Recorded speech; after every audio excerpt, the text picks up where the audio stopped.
Hello दोस्तों, welcome to commerce plus point key to success. आज हम लोग पढ़ेंगे consumer equilibrium and utility analysis. ठीक है, इससे पहले आपको एक वर्ड है जिसका आपके बारे में आपको बताना ज़रूरी है। इसका नाम है कंज्यूमर बिहेवियर। क्या नाम है? कंज्यूमर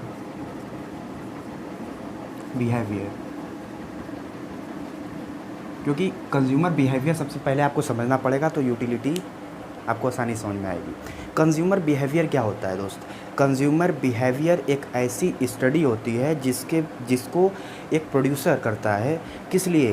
कस्टमर के वांट को समझने के लिए। किसके लिए? कस्टमर के वांट को समझने के लिए कि वो किस तरीके का गुड्स परचेस करना चाहता है, क्या परचेस करना चाहता है, क्यों परचेस करना चाहता है और वो कब परचेस करना चाहता है, किसके लिए करना चाहता है। तो इसकी जानकारी एक प्रोड्यूसर को चाहिए कि नहीं चाहिए? क्योंकि आप प्रोडक्शन करने से पहले आपको ये जानकारी होनी चाहिए ना कि आप गुड्स और सर्विस को उनके हिसाब से ही आप बनाएंगे, तभी आपका डिमांड होगा। ठीक है, तो एक ऐसा स्टडी होता है जिसको एक प्रोड्यूसर करता है अपने गुड्स और सर्विस को बनाने के लिए। फिर वो बनाएगा क्योंकि उनके बारे में स्टडी कर लेता है वो कि कस्टमर किस किस चीज़ें, कौन कौन से कमोडिटी का वो डिमांड कर रहे हैं, उसके बारे में वो जानकारी लेके फिर प्रोडक्शन करता है। तो consumer behaviour is the process where by individual decide what, where, when, how, from whom to purchase the goods and services. तो कंज्यूमर बिहेवियर एक ऐसी प्रोसेस होती है जिसमें एक प्रोड्यूसर यह पता लगाना चाहता है कि एक कस्टमर कब डिसाइड करता है कि उसे क्या ख़रीदना है, कैसे ख़रीदना है, क्यों ख़रीदना है, किसके लिए ख़रीदना है। इसकी ये एक ऐसा प्रोसेस होता है। तो कंज्यूमर बिहेवियर के बारे में जब से आपको पता नहीं चलेगा आप कुछ नहीं कर पाएंगे। एक बार आप इसके ऊपर कंज्यूमर बिहेवियर को समझ लिए तो आप पूरे इंडस्ट्री पर राज करोगे। पूरे इंडस्ट्री आपको पता चल जाएगा कि कस्टमर कौन से गुड्स का डिमांड करना चाहता है। ठीक है, फिर इसके बाद देखिए, क्योंकि आपको पता है कि कंज्यूमर आप भी एक कंज्यूमर ही हो। ठीक है, हम भी एक कंज्यूमर है, सभी लोग कंज्यूमर हैं। कंज्यूमर कौन होता है? जो गुड्स पैसा खर्च करता है और उसका कंजप्शन करता है। ठीक है, कस्टमर और कंज्यूमर में फ़र्क होता है। कस्टमर वो होता है जो गुड्स को परचेस करता है, बस यहीं पर कस्टमर का काम ख़त्म। लेकिन कंज्यूमर वो होता है जो परचेस करता है, पैसा तो खर्च करता है लेकिन उसको फाइनली कंज्यूम भी करता है, उसको यूज़ करता है। ठीक है, तो वो होता है कंज्यूमर। अब इसके बाद कोई भी कंज्यूमर, ठीक है, कोई भी कंज्यूमर पैसा तभी खर्च करेगा जब उसको मैक्सिमम सेटिस्फेक्शन मिलेगा। नहीं समझ में आया? फिर सुनिए, जब कोई कंज्यूमर अपने पैसे को, अपने इनकम को उसी गुड्स और सर्विस पे पैसा खर्च करेगा जिस पे उसको मैक्सिमम सेटिस्फेक्शन मिलेगा, तो उसको बोला जाता है इकोनॉमिक लैंग्वेज में कंज्यूमर इक्विलिब्रियम। Consumer equilibrium. ठीक है, देखिए, कंज्यूमर इक्विलिब्रियम एक सिचुएशन होता है जिसमें एक कस्टमर को मैक्सिमम सेटिस्फेक्शन मिल जाता है। ठीक है, तो एक ऐसा सिचुएशन, एक ऐसा समय जिसमें एक कस्टमर अपने इनकम को चेंज नहीं करना चाहता है, अपने आप को चेंज नहीं करना चाहता, उसको मैक्सिमम सेटिस्फेक्शन मिल गया। अब इसके बारे में आप समझो मैक्सिमम सेटिस्फेक्शन क्या होता है, कैसे मिलता है, क्या होता है। ठीक है, जैसे तुम सपोज़ करो आपने कोई एक शर्ट परचेस किया 500 रुपये का, मान लो, बहुत ज़्यादा महंगा नहीं जाएंगे। मान लीजिए आपने कोई शर्ट परचेस किया 500 रुपये का और आप उसको ख़रीदने के बाद पहन रहे हैं आप उसको, फिर आप सोच रहे हैं यार बहुत मज़ा आ रहा है पहनने में। ठीक है, यानी फुल पैसा वसूल आप कर लिए हैं, तो यानी आपको क्या मिल गया? Maximum satisfaction. ठीक है, हाँ, हम पढ़ रहे हैं कंज्यूमर इक्विलिब्रियम। इक्विलिब्रियम का मतलब होता है संतुलन, एक बैलेंस बना के चलना है। ठीक है, तो अगर वही शर्ट आप परचेस करते हो, कभी कभी ऐसा हुआ भी होगा आपके साथ कि आप 500 रुपये दिए, शर्ट परचेस करके लाएँ, लेकिन आपको उससे उतना संतुष्टि नहीं मिला, उससे उतना सेटिस्फेक्शन नहीं मिला जितना आप पैसा सेक्रीफाइस किए हैं। ठीक है, तो आप उस कंडीशन में भी इक्विलिब्रियम में नहीं हैं। ठीक, और ऐसा भी हुआ होगा आपके साथ कि आप 500 रुपये का शर्ट परचेस किए और बहुत अच्छा शर्ट मिल गया, बहुत ज़्यादा अच्छा मिल गया, आपके सेटिस्फेक्शन आपके सोचने से भी ज़्यादा, कि आज दुकानदार को एकदम अच्छे से ठग के आए हैं हम लोग। ठीक है, अच्छे से चुटिया बना के आए हैं दुकानदार को। ठीक है, तो उस कंडीशन में भी आप इक्विलिब्रियम में नहीं हैं। ठीक है, आपका सेटिस्फेक्शन आपके इनकम से ज़्यादा भी नहीं होना चाहिए, कम भी नहीं होना चाहिए, एक बैलेंस होना चाहिए, बैलेंस, ठीक है। यह है इक्विलिब्रियम पॉइंट, ठीक है। तो और ये कस्टमर का सेटिस्फेक्शन और उसका एक्सपेंस दोनों इक्वल होना चाहिए, ठीक है। तो एक फार्मूला होता है MUX=PX। अभी देखिए इतना डिटेल में अभी आपको समझ में नहीं आएगा, क्योंकि अभी आप इसकी स्टडी करेंगे तब आपको अच्छे से समझ में आएगा कि MUX क्या है, PX क्या है, ठीक है। Marginal utility of X commodity, मतलब कोई कमोडिटी X है उसको हम X मान लिए, और प्राइस उस गुड्स का प्राइस, ठीक है। जब एक पॉइंट पे इक्वल होता है तो वो होता है इक्विलिब्रियम पॉइंट, ठीक है। तो अब कंज्यूमर इक्विलिब्रियम में हम लोग डिटेल में पढ़ेंगे नेक्स्ट वीडियो में। आज जो हमारा वीडियो है इसमें हम लोग पढ़ेंगे यूटिलिटी क्या होती है, ठीक है। तो सबसे पहले आपको कंज्यूमर बिहेवियर समझना पड़ेगा। कंज्यूमर बिहेवियर में आपको ये पता चला कि कौन से कस्टमर किस गुड्स का डिमांड कर रहे हैं, उसके हिसाब से आप बनाते हैं, ठीक है। तो कस्टमर के बिहेवियर को समझने के बाद, एक उनके वांट को समझने के बाद, इसकी स्टडी करने के लिए इकोनॉमिक्स में 2 अप्रोच है, ठीक है। 2 अप्रोच बनाया गया है दोस्त। उस अप्रोच का नाम क्या है? एक है आपका कार्डिनल अप्रोच,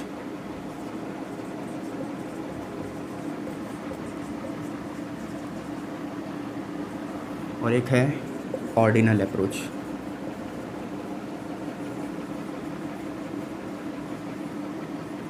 ठीक। कार्डिनल अप्रोच और ऑर्डिनल अप्रोच कंज्यूमर बिहेवियर को समझने की एक तरीका है, ठीक है। इसको जो कार्डिनल अप्रोच है इसको किसने दिया है? अल्फ्रेड मार्शल ने,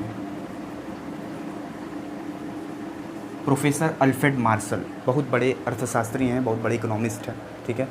इन्होंने बोला है कि हम, ठीक है, यूटिलिटी को नंबर में मेज़र करेंगे, ठीक है। In this approach utility can be measured in terms of money, in terms of number, like as 1 2 3 4। ये क्या हो जाएगा? कार्डिनल अप्रोच के अकॉर्डिंग, कि जो आपको यूटिलिटी मिलती है वो, अभी यूटिलिटी के बारे में भी हम लोग पढ़ेंगे। पहले ये चीज़ आया कहाँ से, यूटिलिटी वर्ड कहाँ से आया, पहले हम आपको वो समझाना चाह रहे हैं। तो कार्डिनल अप्रोच अल्फ्रेड मार्शल ने दिया है। इसमें इन्होंने ये बताया है कि हम यूटिलिटी को किस में नापेंगे? नंबर के टर्म में नापेंगे। और यहीं पर ऑर्डिनल अप्रोच आया, तो ऑर्डिनल अप्रोच को 3 लोगों ने दिया है, J.R. Hicks, Allen and Pareto.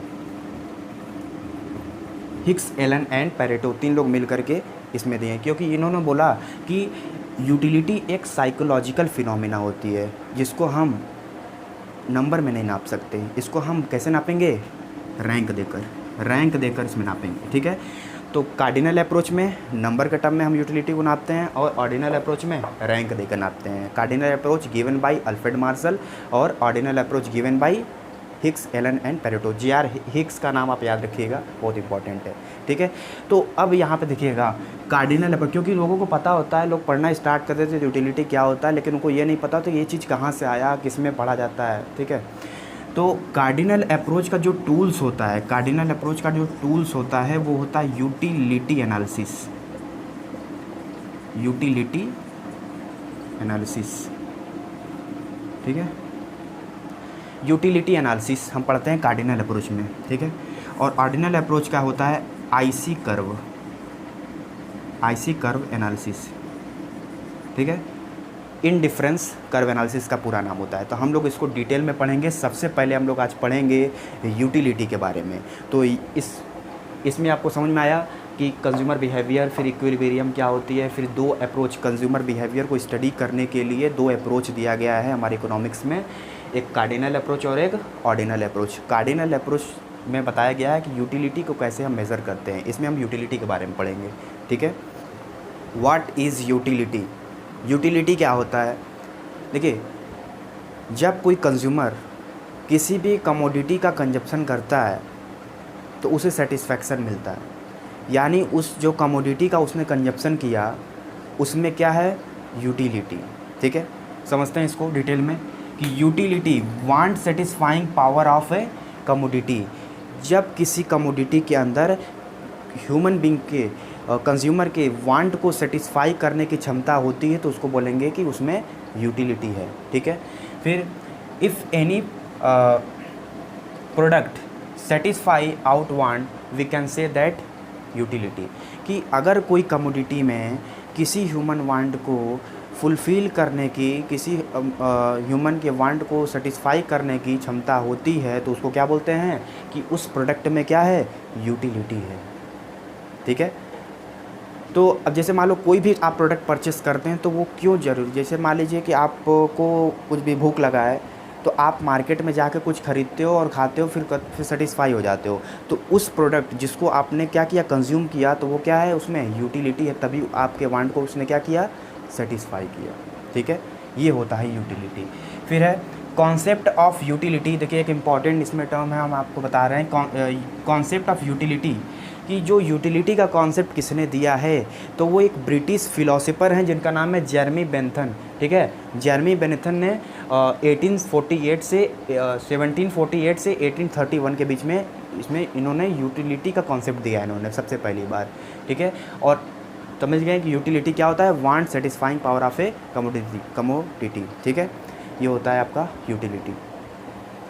फिर इसके बाद हम लोग पढ़ेंगे इसके फीचर के बारे में, इसका कैरेक्टरिस्टिक क्या होता है यूटिलिटी, और हम लोग डिटेल में समझेंगे। ठीक है, देखिए सबसे पहले लिखा हुआ है it is a psychological phenomena.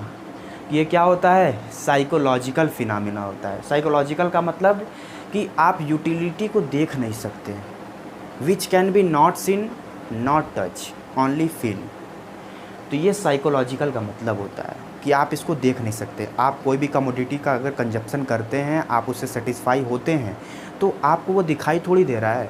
तो इसलिए ये पहला फीचर है कि ये साइकोलॉजिकल फिनोमिना होता है। Next, relative term. ठीक है, यूटिलिटी क्या होता है, एक रिलेटिव टर्म होता है। रिलेटिव टर्म का मतलब होता है कि वो सिचुएशन के हिसाब से चेंज हो जाता है। ठीक है, क्योंकि यूटिलिटी हर एक सिचुएशन पे अलग अलग होता है। ठीक, जैसे लिखा है change according to place, time, fashion, taste and consumer. ठीक है, कि आपके कस्टमर का जो टेस्ट है, प्रेफरेंस है, फैशन है, इसमें क्या होता है, चेंज हो जाता है आपके इसके हिसाब से। ठीक है, सिचुएशन के हिसाब से। नेक्स्ट है यूटिलिटी एग्जिस्ट बोथ। यूटिलिटी क्या होता है, दोनों में होता है, किसी या तो वो यूज़फुल कमोडिटी हो, चाहे वो हार्मफुल कमोडिटी हो, मतलब वो आपको फ़ायदा करने वाला कमोडिटी हो या फिर हार्मफुल कमोडिटी हो। ठीक है, दोनों ही होता है। अगर मतलब यूज़फुल कमोडिटी में क्या आएगा, मिल्क आएगा। जैसे आप मिल्क का कंजप्शन करते हो, मिल्क दूध कंजप्शन करते हो, तो उसमें भी यूटिलिटी है, क्योंकि वो भी आपके वांट को सेटिस्फाई करेगा। और हार्मफुल कमोडिटी, अगर कोई इंसान को मरना है ना, तो वो पॉइज़न खा ले, उसको भी सेटिस्फेक्शन मिल जाएगा। ठीक है, वो क्या है, खा मत लेना। अब हम एग्जाम्पल समझा रहे हैं, जिसका मतलब ये नहीं कि हमारे कहने से आप खा लिए। ठीक है, ठीक है, तो हार्मफुल कमोडिटी में भी यूटिलिटी होता है। ठीक है, तो utility exist both harmful and useful commodity, चाहे वो यूज़फुल हो, चाहे वो हार्मफुल और नुकसानदायक हो, दोनों में होता है यूटिलिटी। इससे बिल्कुल भी मतलब है कि वो नुकसान करने वाला, तो उसका सेटिस्फेक्शन नहीं मिलेगा। ठीक है, नेक्स्ट है यूटिलिटी इज सब्जेक्टिव। सब्जेक्टिव का मतलब होता है कि मान लीजिए 20 लोग हैं, अगर 20 लोग को अगर एक ही चीज़, एक ही प्रोडक्ट उनको दिया जाए, ठीक, ज़रूरी थोड़ी है कि 20 सेटिस्फाई होंगे।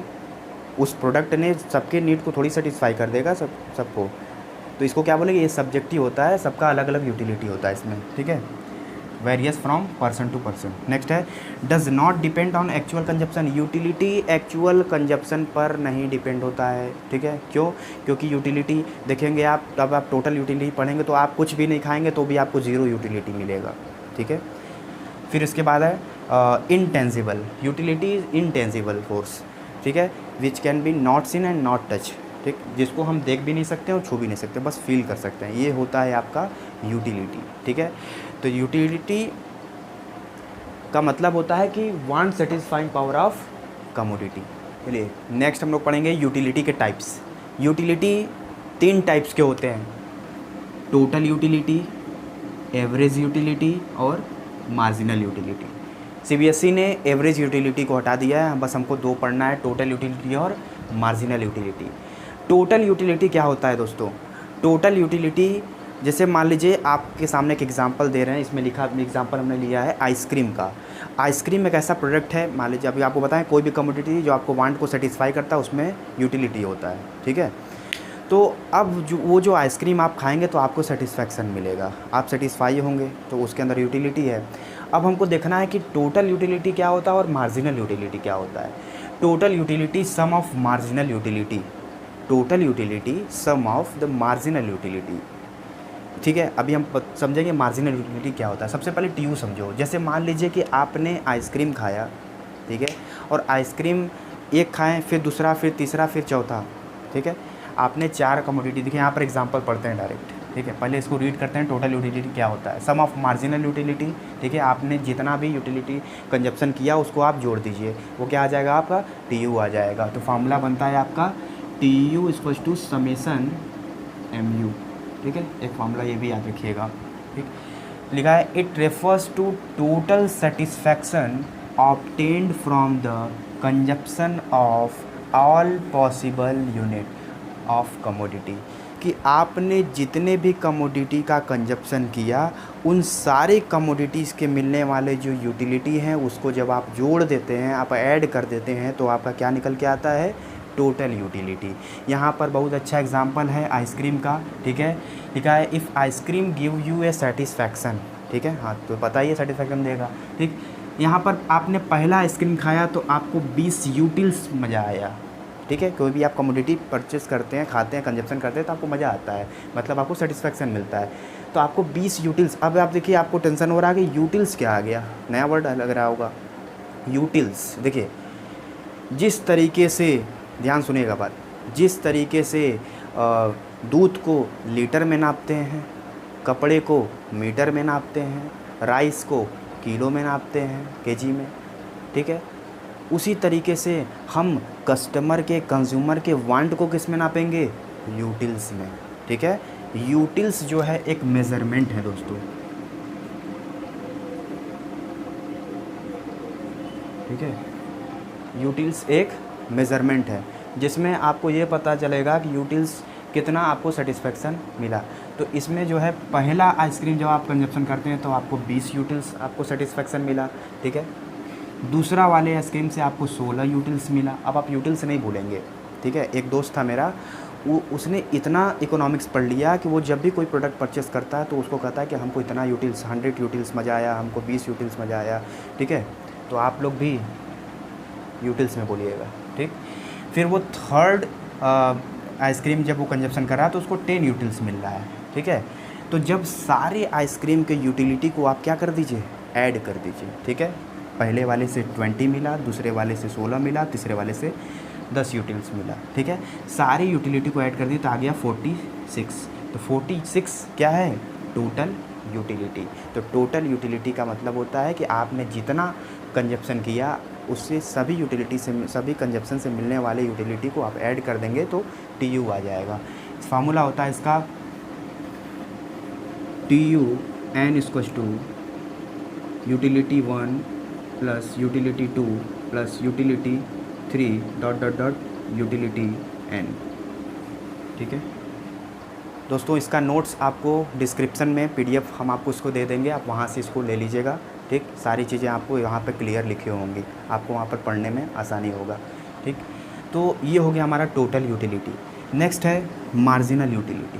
मार्जिनल यूटिलिटी क्या होता है, देखिए मार्जिनल यूटिलिटी जिसको हम MU बोलते हैं शॉर्ट में, ठीक है, लिखा है addition to total utility due to increase in additional utility. जब आप वही आइसक्रीम का एग्जांपल लीजिए, जैसे आप कितने आइसक्रीम यहाँ पे खाएँ, 3 आइसक्रीम, 1 2 3, ठीक है। पहले आइसक्रीम खाएँ, दूसरा, तीसरा, तो पहले आइसक्रीम में कितना आपको सेटिस्फेक्शन मिला, ये होता है MU। दूसरी वाली आइसक्रीम में कितना सेटिस्फेक्शन, ये होता है MU। तीसरी वाली में कितना सेटिस्फेक्शन मिला, वो होता है MU। तो आप जितना एडिशन करेंगे वो क्या होगा, मार्जिनल यूटिलिटी होगा, ठीक है। तो यानी आपने एक मतलब जितने भी आइसक्रीम का आप करते जाएंगे, ठीक है, आपको उससे जितना सेटिस्फेक्शन मिलेगा वो होगा आपका MU। MU का फार्मूला होता है MU n equals to TUn minus 1, ठीक है। ये होता है आपका marginal utility. Relationship between TU and MU, total utility और मार्जिनल यूटिलिटी के बीच में क्या रिलेशनशिप होता है, ठीक है, ये हम लोग समझेंगे। देखिए 3 रिलेशन आपको यहाँ पर ध्यान से समझने हैं, बस 3 रिलेशन इसमें होता है। पहला, when TU increase but diminishing rate MU decrease. जब टोटल यूटिलिटी इंक्रीज़ करता है, क्या करता है, इंक्रीज़ करता है, बट डिमिनिशिंग रेट, ठीक है। देखिए दो रेट होता है, एक इंक्रीजिंग रेट होता है, एक डिमिनिशिंग रेट होता है। अगर कोई ग्राफ, ठीक है, अगर इस ऐसे जा रही है तो यानी ये कभी ना कभी तो डाउन होगा, इसको बोलते हैं डिमिनिशिंग रेट, ठीक है। अगर कोई ग्राफ ऐसे बढ़ रही है तो उसको बोलेंगे इंक्रीजिंग रेट, ठीक है। तो जब टोटल यूटिलिटी, देखिए इसमें दो ग्राफ बने हैं, ठीक है, हम आपको इसमें एक्सप्लेन करने देखिए कोशिश कर रहे हैं, आप समझिए ध्यान से। ये है टोटल यूटिलिटी और ये है मार्जिनल यूटिलिटी का ग्राफ, ठीक है। पहले हम समझाएंगे कि आपका टोटल यूटिलिटी क्या होगा तो एमयू क्या होगा, दोनों के बीच में आपको रिलेशन बताना है, ठीक है। तो total utility is TU is increase, TU देखिए क्या हो रहा है, इंक्रीज कर रहा है, लेकिन कौन से रेट से, डिमिनिशिंग रेट से, ठीक है। डिमिनिशिंग रेट मतलब ऐसे जाएगा, ठीक। एमयू डिक्रीज, जब टोटल यूटिलिटी इंक्रीज़ करता है तो एमयू क्या होता है, डाउन होता है। देखिए एमयू डिक्रीज़ हो रहा है, ठीक। फिर इसको हम टेबल के रूप में भी, अभी टेबल से भी समझेंगे, ठीक। उसके बाद when total utility is maximum but MU become zero, ठीक है। जब टोटल यूटिलिटी मैक्सिमम पर होता है, पॉइंट पर होता है, तो मार्जिनल यूटिलिटी क्या होता है, ज़ीरो होता है, ठीक। क्योंकि उस कंडीशन पे क्या हो गई, कस्टमर को मैक्सिमम सेटिस्फैक्शन मिल गई, ठीक है। जैसे मान लीजिए ये है मैक्सिमम पॉइंट, ठीक। तो जिस पॉइंट पर देखिए टोटल यूटिलिटी, ये टी यू कर्व है, टोटल यूटिलिटी क्या है, मैक्सिमम है, तो वहाँ पर एम यू क्या हो गया, ज़ीरो। मतलब ये देखिए एक्स एक्सिस को टच किया यानी ज़ीरो हो गया, ठीक। थर्ड केस है आपका, तीसरा relation, when T U decline, जब आपका टी यू डिक्लाइन, यहाँ से देखिए डिक्लाइन होना स्टार्ट हो गया, ठीक। तो एम यू क्या हो जाता है, नेगेटिव हो जाता है, ठीक है। यहाँ पर एम यू क्या है, नेगेटिव, ठीक है। तो तीन रिलेशन होता है, जब टोटल यूटिलिटी बढ़ेगा इंक्रीजिंग रेट से, सॉरी डिमिनिशिंग रेट से, तो एमयू क्या होगा, डिक्रीज़ होगा। जब टोटल यूटिलिटी मैक्सिमम पे होगा तो आपका मार्जिनल यूटिलिटी ज़ीरो होगा। जब टोटल यूटिलिटी घटेगा मतलब डिक्लाइन करेगा तो वहीं पे तुरंत एमयू क्या हो जाएगा, निगेटिव हो जाएगा दोस्त, ठीक है। तो इसमें देखिए टेबल भी आप देख लीजिए, ये तो ग्राफिकल रिप्रेजेंटेशन था, पहले टेबल देख लीजिए आप लोग। ये है क्वांटिटी कि कितना कंजप्शन वो कस्टमर कर रहा है, पहले पर ज़ीरो है, मतलब देखिए जब कोई कस्टमर कुछ नहीं खाता तो उसको यूटिलिटी कहाँ से मिलेगा, ठीक है। तो ये है एम यू और ये टी यू, कैसे निकला ये भी आपको बताएंगे फार्मूला से, ठीक। जब वो एक कमोडिटी खाया, आप मान लीजिए आपके दिमाग में आइसक्रीम चल रहा होगा, क्योंकि आपको हम एग्जांपल दे दिए हैं इसके पहले, ठीक। तो जब आप पहला आइसक्रीम खाया वो, तो उसको एमयू कितना मिला, 10, ठीक है। दूसरा पे 8। देखिए एक चीज़ ध्यान दीजिएगा, जैसे जैसे वो यूटिलिटी बढ़ा रहा है उसको एमयू क्या हो रहा है, धीरे धीरे कम होता जा रहा है। जानते हैं क्या होता है, ये कंज्यूमर बिहेवियर होता है। जब कोई कंज्यूमर जैसे एक ही कमोडिटी को बार बार यूज़ करता है, खाता है, तो उसको क्या होती है, उसकी यूटिलिटी डाउन होने जाती है, ठीक है। वो पहला खाया मज़ा आया, दूसरा खाया और मज़ा, मतलब क्या हो गया, धीरे धीरे कम हो रहा है, ठीक। तो फिर एक समय आएगा कि क्या हो जाएगा, उसको मैक्सिमम सेटिस्फेक्शन, यानी देखिए यूटिलिटी ज़ीरो मिल रहा है इसको, मार्जिनल यूटिलिटी। फिर इसके बाद 7वां जब आइसक्रीम खाया तो वो माइनस में चला गया, मतलब सारा उसका निकल गया बाहर, ठीक है। ये है आपका मार्जिनल यूटिलिटी, ठीक। अब आपको रिलेशन समझना है। देखिए जब टी यू क्या होगा, इंक्रीज़ होगा, टी यू क्या होगा, इंक्रीज़ होगा, कौन से रेट से, इसमें समझिए, व्हेन टी यू इंक्रीज़, ठीक, when T U increase, T U क्या होगा, इंक्रीज़ होगा, तो टोटल यूटिलिटी देखिए बढ़ रहा है ना, 10, 18, 24, 28 इंक्रीज़ हो रहा है, ठीक। तो यहाँ पर एम यू क्या है, एम यू क्या बोल रहा है, एम यू डिक्रीज़ करेगा। देखिए एम यू घट रहा है ना, 10, 8, 6, 4। पहला रिलेशन समझ में आया, जब टोटल यूटिलिटी बढ़ेगा, इंक्रीज़ होगा, तो मार्जिनल यूटिलिटी क्या होगा, कम होगा। दूसरा रिलेशन, जब टोटल यूटिलिटी मैक्सिमम पॉइंट पर होगा। अब बताइए टेबल में मैक्सिमम क्या है, मैक्सिमम इसमें क्या है, ये 30 पॉइंट है। अब इसमें देखिए 2 30 आ गए, यहाँ पे कंफ्यूज जाएंगे लोग, हम इसको माने कि इसको माने, तो लास्ट वाले को हम बोलते हैं, ठीक है। जिसके बाद टोटल यूटिलिटी घटना स्टार्ट हो जाती है उसको मैक्सिमम पॉइंट बोलते हैं। तो इसके बाद टोटल यूटिलिटी घटना स्टार्ट होगी, यानी ये क्या है, ये मैक्सिमम पॉइंट है। तो जिस पॉइंट पर आपका क्या है, टी यू मैक्सिमम है, उस पर एम यू क्या है, ज़ीरो, यहाँ पर हम बताए थे ना, देखिए। फिर इसके बाद व्हेन टी यू डिक्लाइन, जब आपका टी यू घटने लगता है तो एम यू क्या होता है, नेगेटिव, देखिए माइनस में चला गया। अब ये कैसे निकला, मैं फार्मूला सिंपल सा समझो, ठीक है। सबसे पहले हम टी यू निकालेंगे, टोटल यूटिलिटी क्या होता है, सम ऑफ समेसन एम यू, ठीक है। समेसन एम यू इसका फार्मूला होता है। सबसे पहले देखिए जब वो कुछ, उसको मार्जिनल यूटिलिटी नील था, मतलब कुछ नहीं, इसको मतलब नील, तो टी यू क्या मिला, ज़ीरो, ठीक। फिर दूसरे वाले पे भी टी यू 10, फिर उसके बाद क्या होगा, आप जितना एडिशन करते जा रहे हो, क्योंकि आप मार्जिनल यूटिलिटी में आपको बताया था कि आप जितना एडिशनल यूनिट की कंजप्शन करते हो उससे उस कमोडिटी से जितना आपको सेटिस्फैक्शन मिलता है वो होता है एमयू। तो जब उसको आप ऐड करते हैं तो उससे क्या मिलता है आपको, टीयू मिलता है, ठीक है, हर एक लेवल पे। तो 10, फिर उसके बाद दूसरे वाले कमोडिटी में 8, तो 10 और 8 को जोड़ दीजिए कितना आएगा 18, फिर 18 यहाँ तक 18 है, फिर 18 और 6 जोड़िए कितना आएगा 24, 24 और 4 जोड़िए कितना आएगा 28, 28 और 2 जोड़िए कितना आएगा 30, 30 और 0 जोड़ेंगे कितना आएगा 30, फिर 30 और -2 ऐड करेंगे कितना आएगा 28, ठीक है। तो समेसन एम इसका फार्मूला होता है, ये TUS है। अगर मान लीजिए कि MU निकालना हो, MU ना दिया हो, तो MU का फार्मूला होता है TUN -1, ठीक है। तो TU से हम निकालेंगे सबसे पहले, इसके ऊपर कुछ नहीं, इसको नील हम मान लेते हैं, ठीक। फिर उसके बाद 10 में से 0 गया 10, 18 में से 10 गया 8, 24 में से 18 माइनस होगा 6 आएगा, 28 में से 24 4, 30 में से 28 2, 30 में से 30 0, 28 में से 30 -2, ठीक है। ये फार्मूला से इसको हम MU निकाल लिए, ठीक है। तो ये रहा हमारा रिलेशनशिप TU और MU के बीच में, ठीक है। नेक्स्ट वीडियो में हमारा होगा, हम लोग पढ़ेंगे इसमें कि इक्विलिब्रियम क्या होता है, ठीक है। तो दोस्तों इस वीडियो में इतना ही, मिलते हैं नेक्स्ट वीडियो में, तब तक के लिए पढ़ते रहिए। Thank you very much.